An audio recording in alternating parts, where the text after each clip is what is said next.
Bon début de semaine à tous. Je suis très heureux de vous retrouver ce lundi 30 octobre 2023. Comme chaque semaine, nous nous retrouvons encore une fois pour passer en revue les sujets majeurs ayant marqué l'actualité au plan national et à l'international au cours de la semaine écoulée. Nous avons donc choisi de revenir sur 3 sujets dans un exercice de décryptage sans langue de bois. D'abord, le tribunal militaire de Lomé, désormais opérationnel, statue depuis la semaine dernière sur son premier dossier avec le général Kadanga sur le banc des accusés. L'ex-chef d'état-major des forces armées togolaises est accusé d'avoir joué un rôle dans l'assassinat du colonel Bitala Toussaint Madjoulba en mars 2020. Il est poursuivi pour plusieurs chefs d'accusation, notamment de complicité d'assassinat, complicité d'entrave au bon fonctionnement de la justice et de complot contre la sécurité intérieure de l'État. Des chefs d'accusation similaires ont été retenus contre plusieurs officiers et hommes de rang qui sont donc eux aussi dans le box des accusés. Aussi, dans l'actualité au plan national, l'ARCEP, l'autorité de régulation des communications électroniques et des postes, engage une procédure de sanction contre Move Togo, Move Africa Togo, pour être plus précis, opérateur de télécommunications, bien connu ces dernières années en raison de l'indisponibilité de son service mobile Moneyflows et des manquements constatés dans la notification requise donc envers les consommateurs conformément donc à son cahier de charge. Et puis hors de nos frontières, 3 mois après le coup d'État au Niger, la situation socio-économique dans ce pays sahélien se dégrade davantage. Mesdames, Messieurs, voici le sommaire. Comme je l'annonçais donc en titre, le tribunal militaire de Lomé est désormais opérationnel avec son premier dossier. Le tribunal donc militaire de Lomé est désormais opérationnel. Cette juridiction donc spécialisée a été rendue opérationnelle et a lancé ses activités à Lomé le 9 octobre 2023 lors d'un atelier de sensibilisation qui a rassemblé des représentants des différents corps, des forces armées togolaises et d'autres acteurs concernés. Cette rencontre donc à l'époque visait donc à clarifier la nature des infractions relevant des compétences des tribunaux militaires, à définir les conditions dans lesquelles le tribunal militaire peut être saisi, a expliqué le colonel Akobi Messan, qui est donc le procureur général près la cour d'appel militaire, soulignant ainsi l'importance de cet atelier. Il s'agit notamment donc de préciser les fonctions de siège qui seront donc assurées par des magistrats civils et militaires ainsi que des assesseurs militaires de différents grades, tandis que les fonctions d'instruction et de poursuite seront exclusivement réservées aux magistrats militaires. Pour le ministre de la justice Pius Agbe Tomé, l'idée via cette initiative est de garantir donc aux militaires togolais la jouissance des mêmes droits et de voir que les civils conformément à la loi fondamentale de notre pays. Je cite pour le ministre Pius Agbe Tomé, nous avons à partir la justice qui est rendue au nom du peuple togolais. Avec l'avènement de la justice militaire, le Togolais saura que le militaire est un frère, le militaire jouit des mêmes droits et des mêmes obligations que lui et que le militaire aussi est soumis à la loi. Il poursuit en disant: les juridictions militaires sont conçues pour être animées. Les juridictions militaires donc sont conçues pour être animées non seulement par les magistrats de l'ordre civil, mais aussi par les magistrats plus ou moins militaires formés à cet effet. Cette opérationnalisation donc fait suite donc à la nomination donc des 8 magistrats spécialisés pour ce tribunal par un décret présidentiel pris donc par le chef de l'État Foya Singbe le 24 avril 2023, en appui donc au corps déjà existant pour siéger au tribunal militaire à la cour d'appel militaire. Mesdames, Messieurs, vous l'aurez compris, c'est le sujet qui a donc retenu l'attention de beaucoup de personnes au cours de la semaine écoulée avec cette affaire dite Général Kadanga, qui est donc cette affaire qui est pendant donc devant la juridiction militaire de notre pays. Donc cette affaire montre à suffisance donc l'intérêt porté par les plus hautes autorités de notre pays pour une justice égalitaire, une justice équitable, une justice qui est la même pour tout le monde, que tu sois civil ou militaire. Donc nous avons retenu ce sujet afin d'éclairer la lanterne de nos concitoyens sur l'importance d'une telle juridiction spécialisée et ensuite revenir sur cette affaire qui anime donc la chronique depuis la semaine dernière. comme je l'annonçais donc dans les titres, le tribunal militaire de Lomé, de Lomé est désormais opérationnel et le général Kadanga et ses co-accusés ont apparu devant cette juridiction cette semaine. 3 chefs d'accusation, comme je l'ai rappelé donc dans mon mot introductif. Complicité d'assassinat, vous vous rappelez. Nous allons donc prendre cas par cas ces différents chefs d'accusation retenus contre l'ex-chef d'état-major général des forces armées togolaises et ses co-accusés. Le premier chef d'accusation concerne donc la complicité d'assassinat donc de l'ancien patron du PIR, le premier régiment d'intervention rapide. Vous vous rappelez bien, qui a été retrouvé dans son bureau mort, bien évidemment, tué par sa propre arme. Vous vous rappelez bien, c'était dans la nuit du du 4 au 5 dans la nuit du 4 au 5 mars 2020, juste après la cérémonie de prestation de serment du chef de l'État, le président Faure Gnassingbé. Cette affaire donc a animé l'actualité au plan national. Beaucoup se sont interrogés comment se fait-il qu'un militaire de tel rang soit assassiné dans son propre bureau, que cette affaire soit inaperçue. Sauf que depuis 2020, l'affaire a été instruite. Vous vous rappelez bien, les autorités ont diligenté une enquête par rapport à ce dossier-là. Beaucoup de personnes ont été occupées dans le cadre de cette affaire. Des expertises ont été sollicitées d'ailleurs pour analyser donc la nature balistique de l'arme donc qui a tué donc dans la nuit du 4 au 5 mars 2020 donc le feu colonel Madjoulba. Vous vous rappelez bien évidemment. Donc sauf que vous savez, quand vous êtes dans un pays dirigé par des autorités qui ont à cœur de rendre justice. Il faut le rappeler, ce n'est pas la première fois que le Togo met en place une juridiction spécialisée. Au Togo, nous avons la juridiction commune, donc qui est donc habilité à connaître des affaires dites civiles.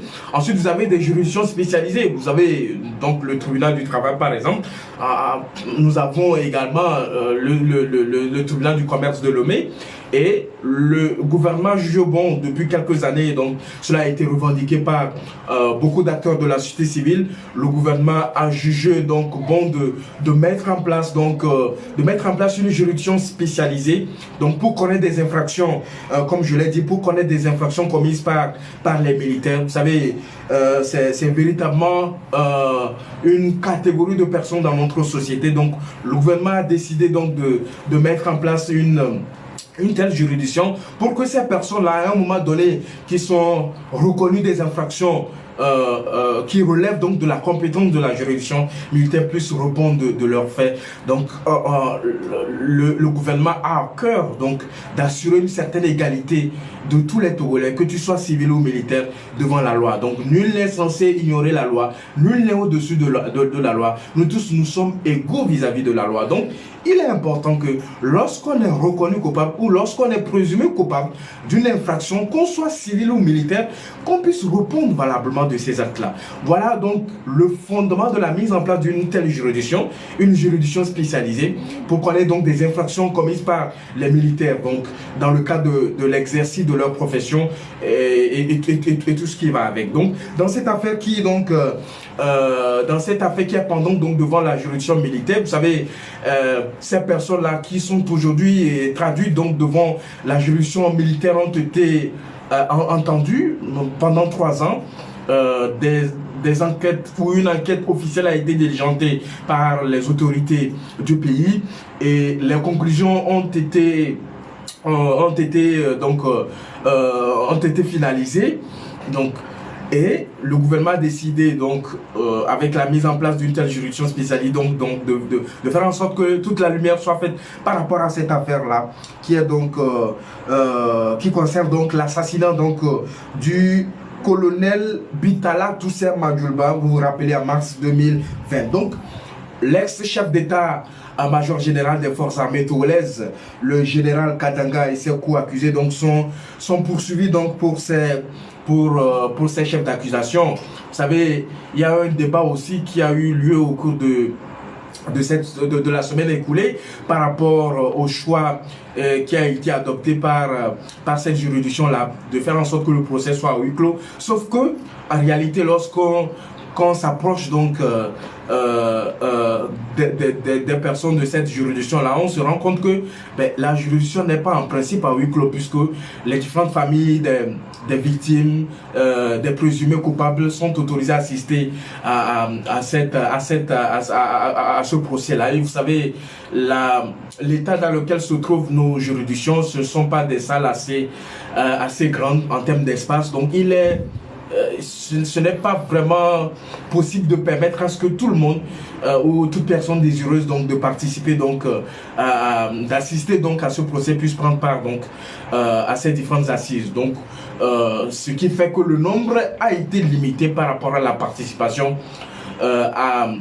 aux personnes directement concernées par cette affaire, non seulement pour garantir donc la sécurité des prévenus, mais ensuite pour permettre à ce que les personnes qui sont reconnues, qui sont poursuivies donc dans cette affaire, puissent véritablement donc assister donc à ce procès-là et que comment l'appelle-t-on, la lumière soit faite véritablement dans cette affaire-là. Donc pour ce qui concerne donc du premier chef d'accusation, complicité d'assassinat, le deuxième chef d'accusation concerne complicité d'entrave au bon fonctionnement de la justice. Le bon fonctionnement de la justice, il faut rappeler que ce sont des infractions qui sont contenues donc dans le code pénal, qui est en quelque sorte la Bible en termes de poursuite, donc en termes de poursuite.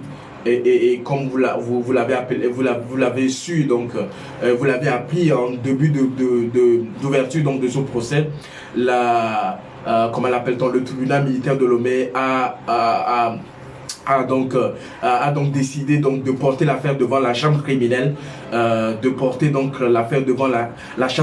puisqu'il s'agit véritablement d'un crime qui a été commis. Donc il s'agit véritablement d'un crime qui a été commis. Parallèlement à ce que les gens peuvent penser, vous savez, lorsqu'on est dans l'instruction d'une affaire, lorsqu'on est dans une procédure d'une telle envergure, vous savez qu'il n'y avait pas véritablement une juridiction spécialisée dans ce sens qui permettrait donc de juger des personnes militaires reconnues coupables, mais qui ont un rang assez élevé donc au sein de l'armée.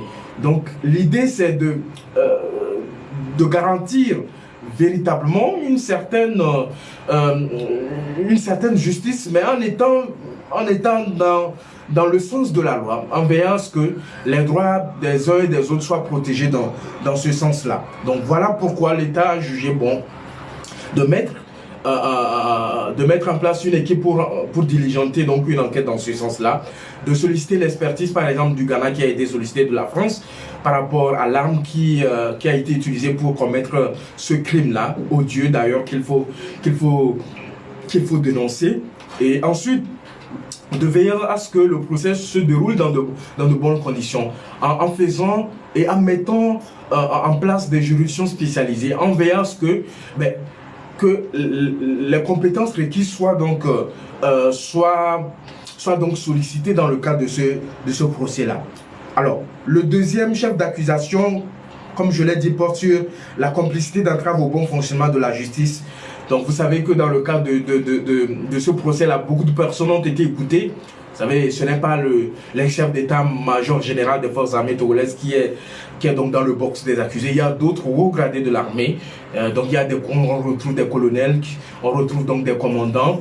Il y a même des civils, du personnel non militaire donc qui sont donc poursuivis dans cette affaire. Donc, au total, au-delà du l'ex-chef d'état-major général, nous avons également 7 autres co-accusés qui sont donc poursuivis dans cette affaire-là.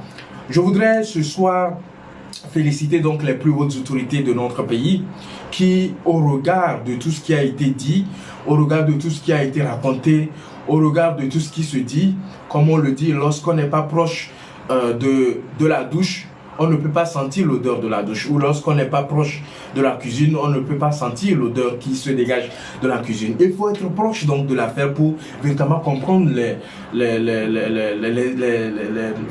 véritables motivations donc, dans ce sens-là. Vous savez, même dans une affaire classique, dans une affaire d'aide civile, mais lorsque vous êtes accusé d'une infraction, lorsque vous êtes accusé d'un délit ou d'un crime, il est important que le procureur puisse diligenter donc une certaine enquête.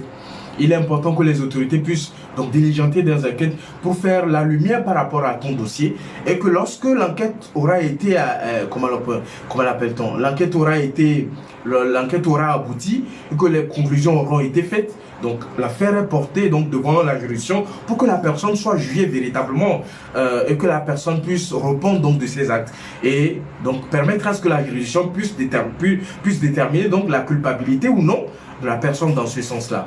Donc, je voudrais donc réitérer donc toutes nos félicitations aux plus hautes autorités de notre pays, notamment au chef de l'État, Faure Gnassingbé, pour cette vision-là, pour cette préoccupation donc de pouvoir garantir, quelle que soit la nature de tout volet, une justice égalitaire, une justice équitable, une justice qui met tout le monde au même pied, au même pied d'égalité, de faire en sorte que les militaires ne se croient pas donc intouchables, de faire en sorte que les militaires ne pensent pas qu'ils sont au-dessus de la loi, de faire en sorte que même si on est militaire, même si on est civil, même si on jouit d'un certain nombre de privilèges, même si on jouit d'un certain nombre de prérogatives de l'État, de prérogatives de puissance publique, lorsqu'on jouit dans une certaine mesure dans l'exercice de nos fonctions, d'un certain nombre d'avantages, qu'on ne se sente pas au-dessus de la loi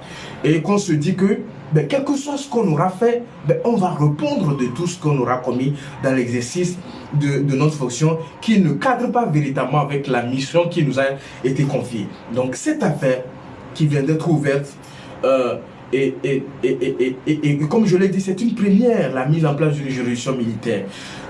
C'est une mesure qui a été réclamée par le passé, par les organisations de la société civile. C'est vrai que cela a pris beaucoup de temps, mais vous savez, nous sommes en Afrique et il faut tenir compte de nos contextes africains. Il faut tenir compte de nos réalités véritablement pour savoir comment agir, sur quoi agir, à quel moment il faut agir véritablement pour que la mesure qui est prise par les plus hautes autorités puisse véritablement avoir l'assentiment de tout le monde, puisse avoir donc l'accord de toutes les parties prenantes. Donc c'est une première, c'est historique qu'on ait véritablement une juridiction spécialisée, une juridiction militaire qui va connaître donc des infractions commises donc par les militaires. Donc le décret qui met en place, le décret qui a nommé donc les magistrats compétents dans ce sens-là, définit véritablement les infractions qui peuvent être connues par ces juridictions-là. Dans quelles conditions la juridiction peut se saisir d'un certain nombre d'affaires qui mettent en jeu donc un militaire, quel que soit son rang, qu'il soit colonel, commandant ou général, ainsi de suite, ainsi de suite. Donc, nous ne pouvons que nous réjouir donc d'une telle affaire et appeler à ce que toute la lumière soit faite par rapport à cette affaire, que ceux qui se sentent lésés, que ceux qui ont subi donc des souffrances atroces, que la famille qui a subi donc une violence sans pareil, que la famille qui a donc subi au cours de ces trois années, que cette personne-là qui était donc au service de l'État, qui a perdu sa vie comme ça, dans des conditions aussi sombres, dans un camp qui est censé le protéger davantage, puisque c'est son lieu de travail, dans un camp qui est censé le protéger, mais que toute la lumière soit faite dans ce sens-là, et que les coupables soient reconnus, qu'ils soient sanctionnés conformément à la loi. C'est ce que les gens attendent de ce procès-là. Les gens attendent véritablement. Et vous savez, la volonté du gouvernement n'est pas à remettre en cause. Le gouvernement est déterminé dans ce sens-là. Le gouvernement est engagé. Mais pour que le procès soit conduit dans de bonnes conditions, vous avez vu, tous les moyens ont été mis à la disposition, non seulement en rendant opérationnel ces juridictions-là, mais toutes les... toutes les conditions pratiques ont été réunies pour qu'on ait un procès un procès historique, qu'on ait un procès qui puisse décourager ceux qui seront appelés un jour à commettre des infractions relevant donc de la compétence du tribunal militaire, se dit que bon, on est immunisé par notre statut de militaire, on est immunisé par notre statut de colonel, de général, mais que les gens se disent que désormais, comme le ministre de la Justice l'a rappelé au cours de cette séance de sensibilisation, mais qu'on soit civil ou militaire, qu'on est tous égaux devant la loi. Qu'on est tous égaux devant la loi. Si la loi dit I, ce que le I là doit être appliqué à tout le monde lorsqu'on se retrouve dans les conditions qui ont été définies. Voilà pourquoi, et comme on le dit, nous ne connaissons pas véritablement ce qui se passe véritablement là-bas. C'est vrai que la semaine écoulée, ils ont été écoutés. La plupart ont été écoutés, ces présumés coupables ont été écoutés, notamment le général Katanga a été écouté sur cette affaire-là, notamment sur le premier chef d'accusation qui est donc la complicité d'assassinat. Et ensuite, complicité d'entrave au bon fonctionnement de la justice. Et la troisième infraction sur laquelle ils vont être... C'est vrai que l'affaire continue cette semaine, le procès continue cette semaine. Donc, la troisième... ou le troisième chef d'accusation sur lequel ils devraient répondre, c'est qu'ils sont accusés également donc, de complot contre la sécurité intérieure de l'État.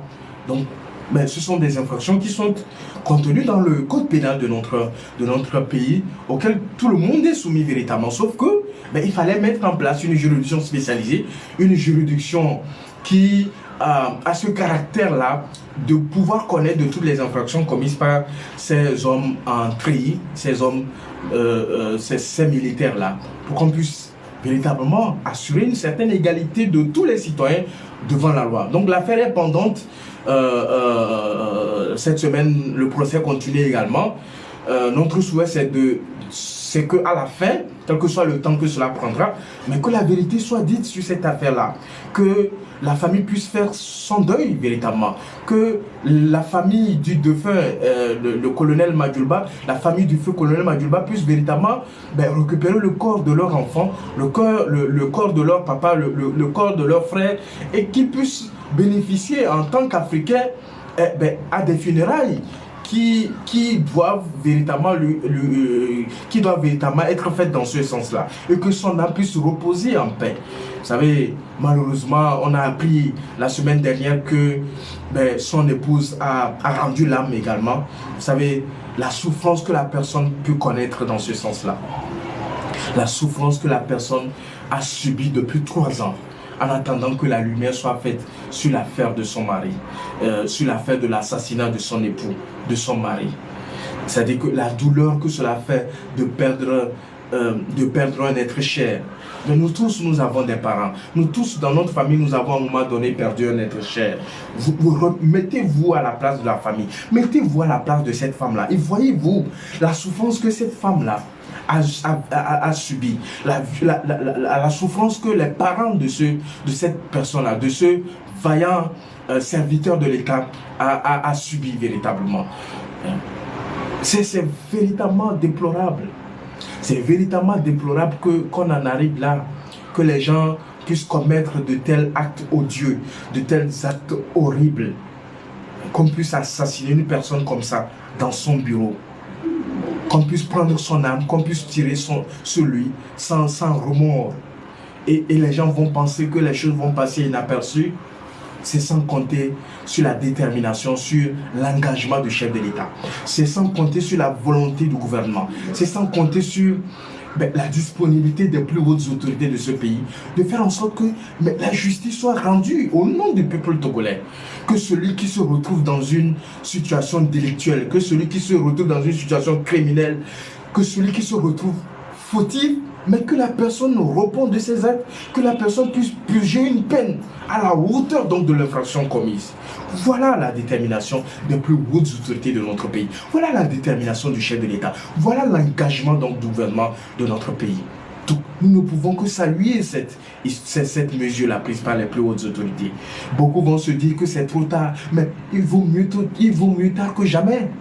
Il vaut mieux tard que jamais. Vous savez, dans certaines situations, certains crimes sont imprescriptibles. Ça peut faire 5 ans, ça peut faire 10 ans, ça peut faire 20 ans. Mais notre code pénal est clair là-dessus. Mais vous allez répondre de vos actes.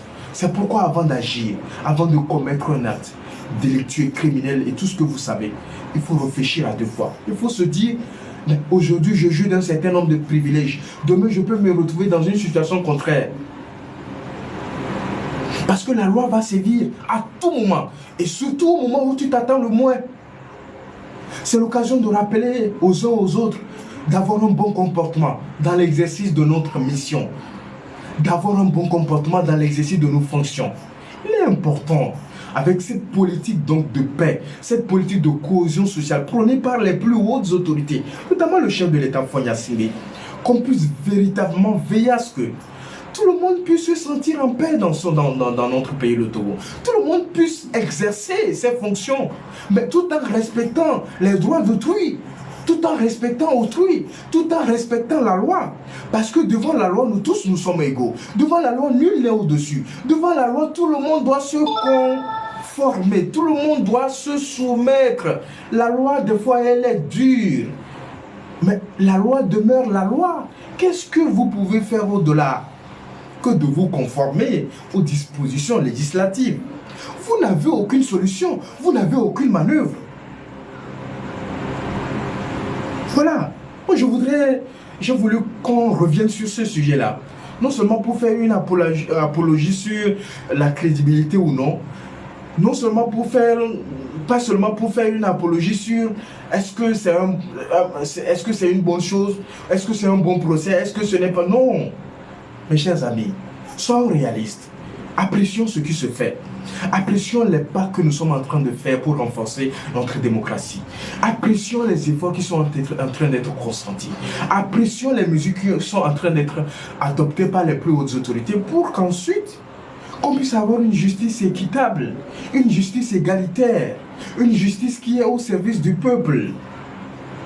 Et que chacun se dit qu'en réalité, nul n'est épargné. Si on se retrouve dans une situation délictueuse, si on se retrouve dans une situation criminelle, à un moment donné, même si aujourd'hui on se sent trop puissant, on se sent trop fort, et on profite de notre statut, on profite de notre force pour commettre un certain nombre de crimes, demain vous serez rattrapé par la loi.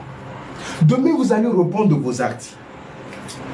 Puisque les autorités sont déterminées, puisque le chef de l'État est engagé, puisque nous avons une justice dynamique, une justice qui a été réformée, qui, malgré ce que les gens peuvent dire, même dans les pays les plus civilisés, même les pays les plus démocratiques au monde, la justice a été toujours décriée. Mais cela n'enlève en rien la crédibilité de la justice.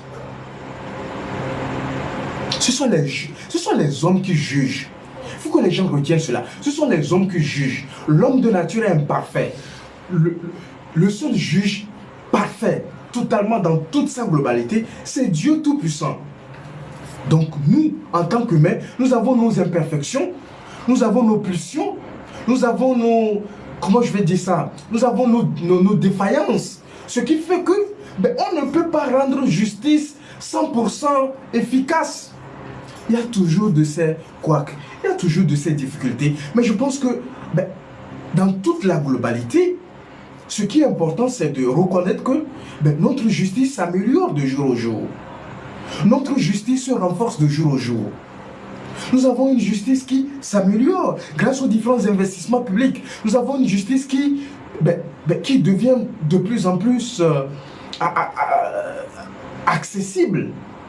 De plus en plus accessible avec la construction des infrastructures, de plus en plus accessible avec le recrutement et la formation des magistrats, de plus en plus accessible avec la mise en place, la mise en place des juridictions spécialisées, comme ce que nous avons aujourd'hui, une juridiction militaire. Je pense qu'on pourra passer toute la soirée, on n'en finira pas. Mais moi, j'ai voulu revenir. Chacun est libre de donner son avis. Mais moi, je pense à mon humble avis. Je pense à mon humble avis que nous sommes en train de faire des efforts. Je pense à mon humble avis que nous sommes en train de faire des efforts. Et si nous continuons dans cette lancée-là, avec la volonté affichée par le gouvernement, avec la volonté affichée par les plus hautes autorités de notre pays, avec la volonté, l'engagement, la détermination du chef de l'État, nous aurons une justice efficace, une justice équitable, une justice égalitaire, une justice qui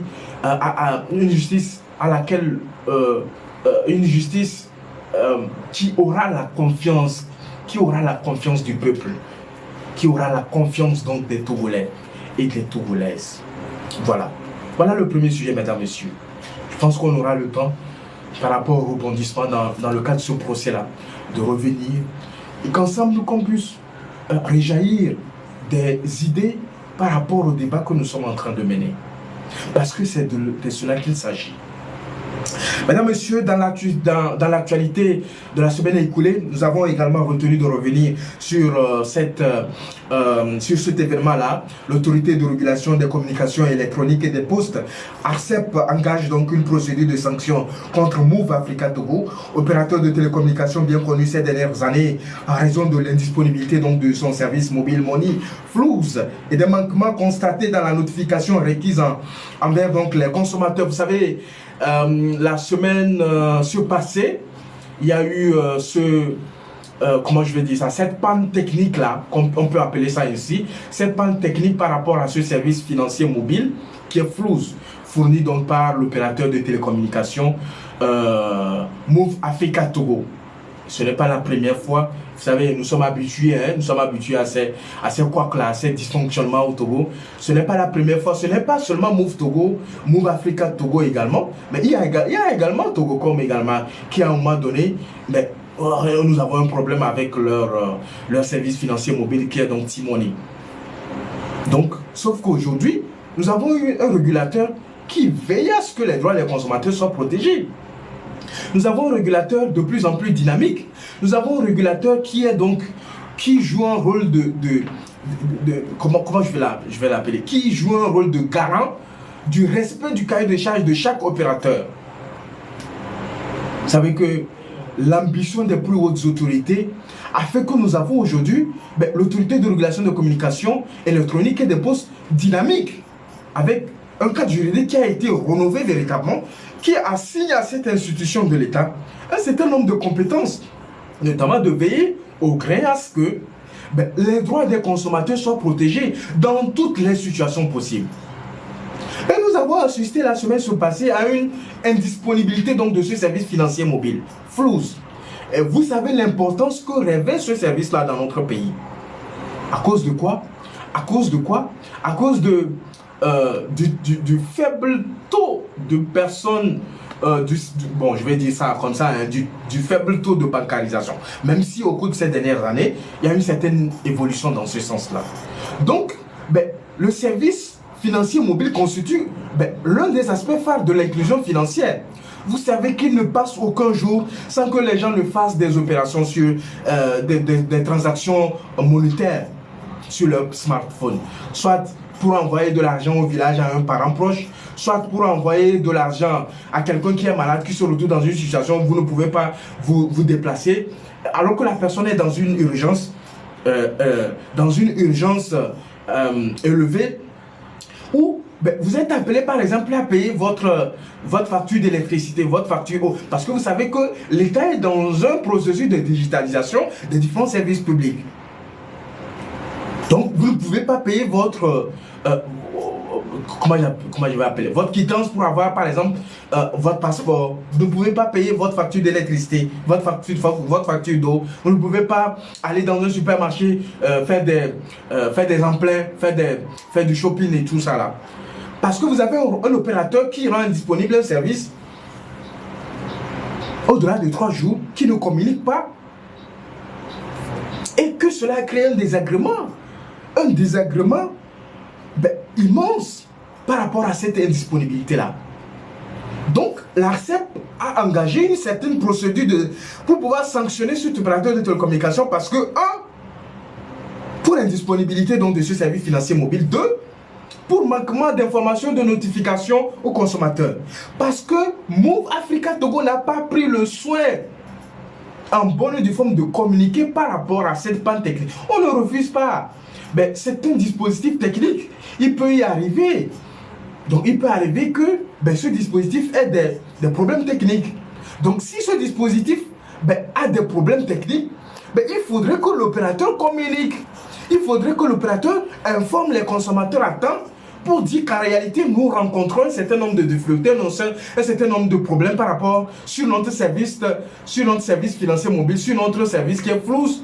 Nous vous prions de nous excuser pour ce désagrément et notre équipe technique travaille à pied de vous pour que la situation revienne à la normale. Sauf que les opérateurs, les consommateurs n'ont pas reçu, les usagers n'ont pas reçu un quelconque message de telle nature. Comment on peut comprendre cela? Que les gens utilisent votre service. Grâce à des gens, vous faites des bénéfices chaque année. Chaque jour que Dieu fait, les gens font des transactions monétaires. Chaque jour que les gens utilisent le service Flows. Chaque jour, notamment dans les zones plus reculées. Parce que vous avez une véritable couverture. Parce que les gens se disent que bon, avec T-Money, c'est pas encore ça. Parce que beaucoup se disent que, et j'en ai rencontré pas mal comme ça, qu'il y a des problèmes souvent pour retirer de l'argent à l'intérieur du pays, mais que c'est Flows qui marche davantage. Donc ça veut dire qu'il y a un grand nombre de Togolais, un grand nombre de consommateurs qui utilisent votre service.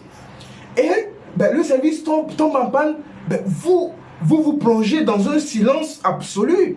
Vous ne communiquez pas. Vous envoyez des messages bidons aux gens. Mais ce n'est pas normal. Sauf que, désormais, vous ne pouvez pas faire comme cela vous semble. Nous avons désormais l'ARCEP. Nous avons désormais un régulateur dynamique qui s'auto-saisit des affaires.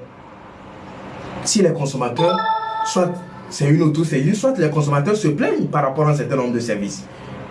Donc il est important que vous puissiez respecter votre cahier de charge. Ça a été donc une faille, un manquement à votre cahier de charge parce que vous êtes engagé vis-à-vis de l'État togolais de garantir la disponibilité d'un tel service-là à tout moment, il faut le rappeler. Mais vous avez failli à une de vos obligations.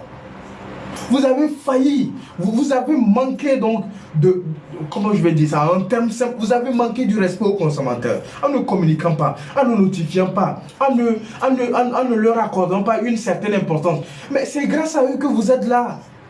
C'est grâce à eux que vous arrivez à faire du bénéfice. C'est grâce à eux que vous arrivez à payer vos différents employés, à payer la maintenance de votre appareil technique. C'est grâce à eux que vous arrivez à payer toutes vos dépenses et tout ça là.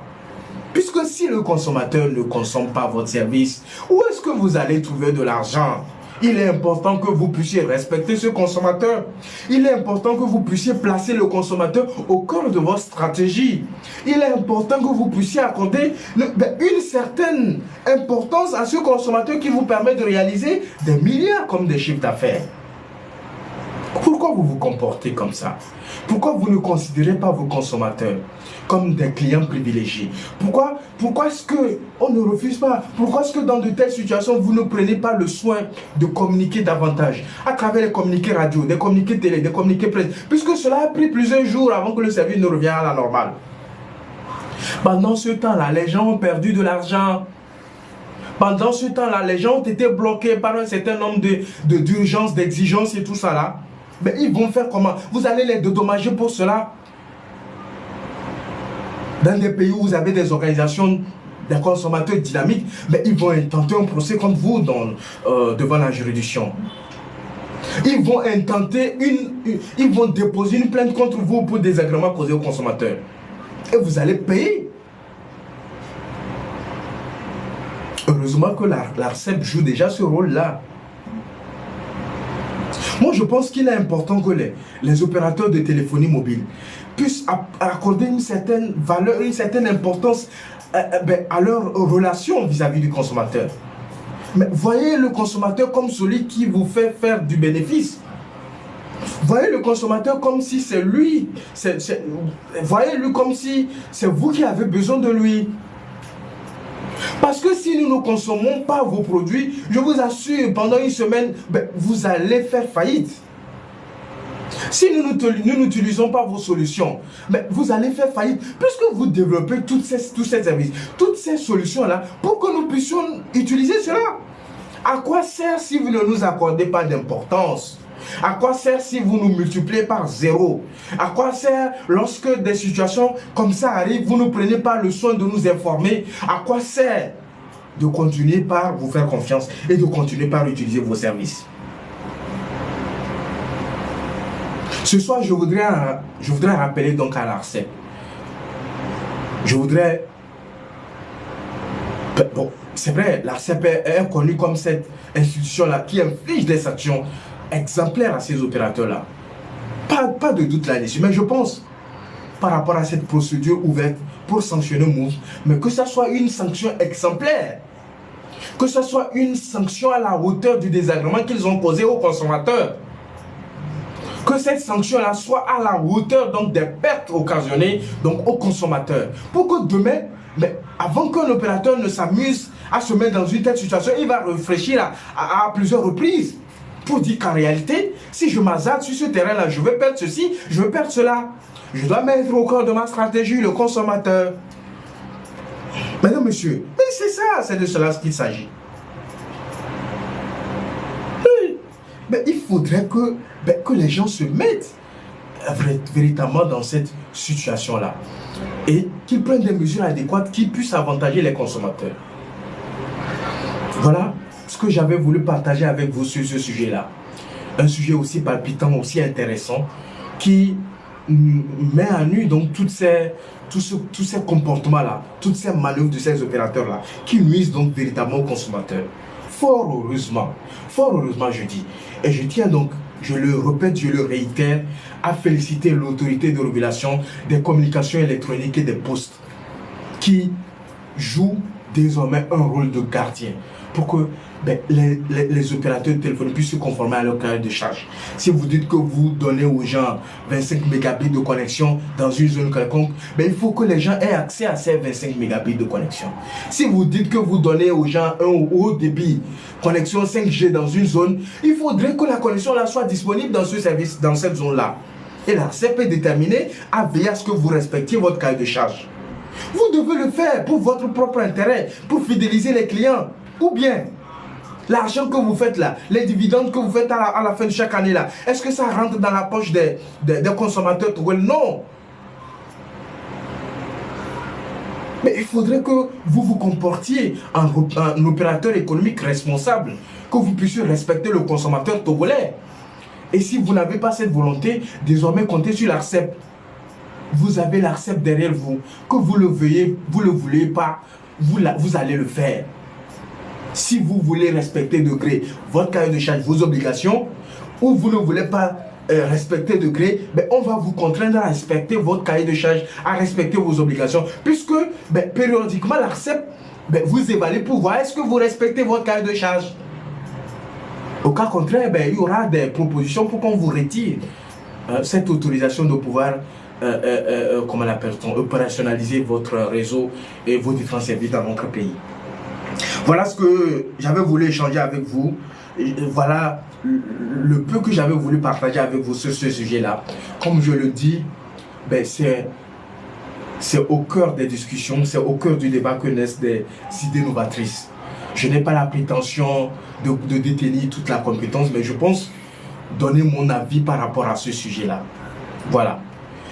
Et puis comme je l'annonçais au sommaire, hors de nos frontières, donc 3 mois après le coup d'État au Niger, la situation socio-économique dans ce pays sahélien se dégrade davantage. Je ne cesserai jamais d'en parler. Je ne cesserai jamais d'en parler parce que ce sont les populations, c'est la vie des populations qui est en jeu. Parce que c'est l'avenir des populations qui est en jeu. Parce que c'est l'avenir de nos frères nigériens qui est en jeu. Je le dis et je le répète. Le coup d'État n'a jamais fait développer un pays. Le coup d'État n'a jamais fait développer un pays. Ça n'a jamais fait développer. Ça a toujours retardé le développement du pays.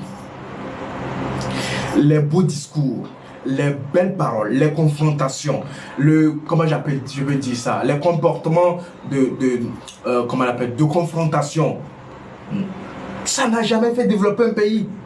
Mais un pays se développe grâce au travail des uns et des autres, grâce au travail des fils et des filles de ce pays-là. Nous avons la chance, je vous le dis, je vous le répète, nous avons la chance d'avoir un chef de l'État éclairé. Nous avons la chance d'avoir des autorités dynamiques. Nous avons la chance d'avoir un gouvernement visionnaire qui a compris, dans notre pays, le Togo, que lorsqu'on veut développer un pays, il faut d'abord la paix et la cohésion sociale. Et ils ont mis en place des mesures, ils ont mis en place des programmes et des projets pour garantir cette paix, cette cohésion sociale. Et ils ont compris également que lorsqu'on veut développer un pays, il faut être ouvert au monde.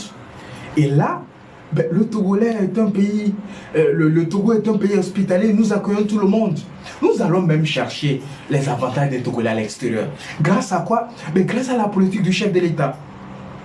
Nous attirons davantage les investisseurs dans notre pays pour que nous puissions améliorer notre économie, pour que notre économie s'industrialise davantage, pour qu'on puisse créer de l'emploi pour nos frères et sœurs, pour qu'on résolve le problème du chômage des jeunes, pour qu'on puisse avoir ce qu'on appelle un transfert de compétences et de technologies, pour qu'on puisse avoir des partenariats publics-privés dynamiques, pour qu'on puisse placer notre secteur privé au cœur de notre développement. Voilà un pays sahélien qui a commencé par décoller en termes économiques, dont le budget a commencé par avoir une certaine amélioration en termes de mobilisation de ressources, en termes d'exécution de budget, en termes d'industrialisation du pays, en termes de développement des infrastructures. Voilà un pays qui a commencé par développer et dont la projection en termes de, comment l'appelle-t-on, en termes de réalisation économique, était prometteur. Sauf qu'il y a des gens, animés par leur intérêt personnel, ont décidé un bon matin de prendre le pouvoir parce qu'ils ont la force de l'arme. Est-ce que c'est l'éducation que nous devons donner à nos enfants? Est-ce que nous devons dire à nos enfants que lorsque vous vous retrouvez dans une situation et que vous n'êtes pas d'accord avec votre interlocuteur, lorsque vous n'êtes pas d'accord avec vos frères, lorsque vous n'êtes pas d'accord avec un régime, la meilleure des choses à faire, c'est d'aller prendre de l'arme. C'est d'aller prendre l'arme parce que vous avez la force de l'arme et prendre le pouvoir. Est-ce que c'est cette éducation-là que nous voulons donner à nos enfants? Je vous assure, ne vous détrompez pas. Tous les pays ont des problèmes. Même les pays que vous voyez aujourd'hui qui sont développés. Même les pays les plus classés, les plus industrialisés. La Chine, les États-Unis, la France, l'Allemagne, la Russie. Même la Russie a des problèmes. Même la Russie a des problèmes. Est-ce que cela a fait que vous avez entendu que aux États-Unis, l'armée a pris le pouvoir par la force? Est-ce que c'est cela qui a fait que vous avez entendu qu'en Russie, l'armée a pris le pouvoir par la force? Est-ce que vous avez entendu, malgré qu'il y a des critiques pour dire que les dirigeants sont corrompus dans ces pays-là, vous n'êtes pas le seul à penser, hein? Vous n'êtes pas les seuls à penser. Est-ce que vous avez remarqué que dans ces pays-là, que vous considérez comme des exemples, que vous considérez comme des pays développés, dans lesquels vous voulez aller, dans lesquels vous êtes en train d'aller, est-ce que vous avez vu de tels comportements? Pourquoi est-ce que c'est en Afrique, en ce 21e siècle, que nous sommes en train de perpétuer ces comportements inciviques, ces comportements villageois? Pourquoi est-ce que nous voulons faire ça? Voilà des gens qui ont décidé de prendre le pouvoir par la force et qui ont été, en l'espace de 3 mois, qui connaissent des difficultés pas possibles. L'ONU annonce une véritable crise humanitaire si rien n'est fait. Voilà des gens qui ont, à un moment donné, décidé de renvoyer donc la représentante résidente des Nations Unies dans leur pays.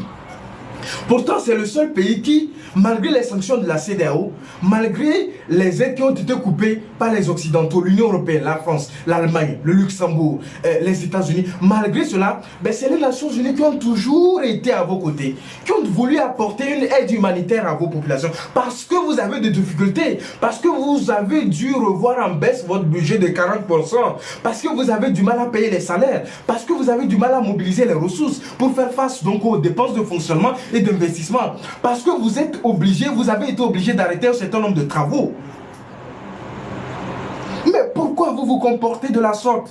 Quel exemple vous voulez donner à la jeune génération? Vous voulez dire à la jeune génération que désormais, quand vous serez un jour dans l'armée, que vous ne serez pas d'accord par rapport à un certain nombre de pratiques qui se fait, il suffit de sortir un bon matin parce que vous avez le monopole de la force de l'arme. Vous vous rendrez compte que, vous rendez compte que si au moment où vous voulez prendre le pouvoir, si le camp d'en face avait aussi la force de l'arme, pensez que ça allait être facile pour vous de prendre les armes? Vous pensez que ça allait être facile pour vous de prendre le pouvoir comme ça, facilement? Vous pensez que si l'autre camp avait également la force de l'arme, vous pouvez le faire? Il faut qu'on se dise la vérité à un moment donné. Le coup d'État, ça n'a rien évolué, ça n'a jamais développé un pays.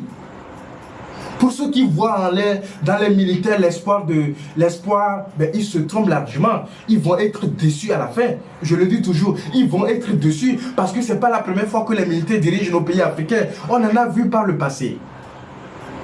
Cette idée de panafricanisme, cette idée de démocratie à l'africaine. Mes amis, la démocratie se base sur les élections. Si vous êtes dans un régime, vous organisez des élections, vous êtes dans une démocratie. La démocratie, c'est l'expression du peuple par le peuple, aussi simplement possible. Soit vous appliquez la démocratie, vous décidez d'être démocrate, soit vous n'êtes pas démocrate, vous n'appliquez pas la démocratie. Il n'y a pas de démocratie à l'africaine, qu'on ne vous trompe pas. Il n'y a qu'une seule démocratie, basée sur les élections. Il n'y a qu'une seule démocratie qui organise les différents pouvoirs qui régissent donc le fonctionnement d'un État. Soit vous décidez de choisir ce modèle-là, soit vous inventez votre modèle. Même les pays comme la Russie, même les pays comme la Chine, même les pays que vous prenez aujourd'hui en exemple, mais ils organisent des élections. Mais ils sont des pays démocratiques. Quel que soit ce qu'on peut reprocher à quelqu'un, puisqu'on le dit, aucune personne n'est parfaite. Hein. Même les militaires ne sont pas parfaits. La preuve aujourd'hui, quand vous prenez le Mali, quand vous prenez la Guinée-Conakry, quand vous prenez aujourd'hui le Niger, mais ils ont des difficultés, ces gens-là. Ils ont du mal à gouverner. Ces gens-là, ils veulent le pouvoir. Sauf que nous sommes dans des pays démocratiques où lorsqu'on est militaire, qu'on veut le pouvoir, il faudrait qu'on laisse sa fonction de militaire, qu'on reprenne son habit de civil et qu'on se mette sur le même pied d'égalité que le civil et qu'on aille à la conquête du pouvoir. Et lorsqu'on a le pouvoir, on peut l'exercer. On ne peut pas être militaire à la fois et être dirigeant, c'est pas possible. On ne peut pas être militaire et pouvoir dire, c'est pas possible, c'est incompatible. Il faut que les gens se réveillent. Il n'y a rien qui peut nous faire sortir de nos situations, à part le travail. Les histoires de panafricains, mais quittez dans ça. Mettons-nous au travail. Mettons-nous au travail. Mettons-nous au travail. Faisons confiance à nos dirigeants. Ils ne sont pas parfaits. Ils ont aussi leurs lacunes. Même dans les pays occidentaux, les gens sont accusés de corruption. Jamais personne n'est sorti pour prendre de l'arme pour chasser qui que ce soit. Pourquoi c'est nous? Pourquoi c'est l'Africain? Aujourd'hui, on parle du terrorisme. Qui sont ceux qui sont là-bas en termes de terrorisme? C'est nos frères. Ou bien vous pensez qu'ils sont ailleurs? C'est nos frères qui nous combattent. C'est l'Africain qui n'a pas encore compris que personne ne viendra faire le développement à sa place. Si nous laissons manipuler, c'est notre problème. Si nous nous laissons bluffer, manipuler par ces occidentaux que nous décrions tous les jours, que nous accusons d'alimenter le terrorisme. Mais ceux qui sont là, qui perpètrent les actes terroristes là, ce sont qui? Ce sont des Africains, non? Ce sont nos frères. Pourquoi ils ont de tels actes? Parce que l'Africain n'a pas encore compris que nous devons travailler au développement de notre pays. Voilà pourquoi il est important. Mais au Togo, nous avons le chef de l'État, le président Faure Gnassingbé, qui promeut donc la cohésion sociale, qui promet la paix, parce qu'il est déterminé et parce qu'il est convaincu que aucun pays ne peut parler de développement quand il n'y a pas de paix, quand il n'y a pas de cohésion sociale. Votre pays n'est pas fréquentable quand vous n'êtes pas dans une situation de cohésion sociale. Lorsque votre pays n'est pas tranquille, lorsque votre pays n'est pas en paix, personne ne viendra investir chez vous. Les gens vont partir, ou certains vont profiter de votre instabilité pour exploiter vos ressources. Est-ce que c'est ce que nous voulons pour notre pays? Ces gens au Niger, ces militaires au Niger doivent se ressaisir. Heureusement, fort heureusement qu'ils sont en train de revenir à la raison. Ils sont en train de vouloir discuter avec la communauté économique des États de l'Afrique de l'Ouest. Parce que quoi qu'on dise, c'est notre organisation commune. Aucune organisation n'est parfaite. L'Union européenne n'est pas parfaite. L'Union européenne là n'est pas parfaite. Mais mes amis, nous devons faire en sorte que nous puissions développer notre pays. Ou bien, que nous puissions développer notre pays. Que nous puissions faire en sorte que, demain, ce que nous sommes en train d'aller chercher dans les autres pays, que les gens viennent chercher cela chez nous. Je pense que j'en ai beaucoup parlé. Je commence par avoir mal à la tête. On peut passer toute une soirée pour parler de ces sujets-là. Mais moi, je suis convaincu, je suis engagé. Il est important que nous puissions éveiller la conscience de nos concitoyens, de nos frères et sœurs, que personne ne viendra faire quoi que ce soit à notre place. Que la seule manière de se développer, c'est de travailler. La seule manière de se développer, c'est de préserver la paix. Ben, la paix que nous avons, c'est notre première richesse. C'est de préserver la cohésion sociale. Parce que la cohésion sociale que nous avons, c'est notre première richesse. Pourquoi ne voulons-vous pas que nos pays se développent, même si nous allons lentement? Ce qui est sûr, nous y arriverons. Pourquoi vous voulez aller par le moyen brusque, frontal? Pourquoi vous voulez que le sang coule? Pourquoi vous voulez profiter de votre position de militaire? Pourquoi vous voulez prendre le pouvoir par la force, alors que nous sommes dans des pays républicains, nous sommes dans des pays démocratiques, où nous avons des règles, où nous avons des pouvoirs qui sont déterminés, qui fonctionnent et qui permettent à ce que nous puissions nous développer? Pourquoi vous voulez faire cela? Posez-vous la question. Demandez-vous, est-ce que c'est bon ce que nous sommes en train de faire? Mesdames, Messieurs, ce fut un plaisir pour moi d'avoir partagé ces moments-là avec vous. Je pense que nous allons continuer par mûrir les réflexions. Comme j'ai pris l'habitude de le faire, nous nous retrouverons si Dieu le veut.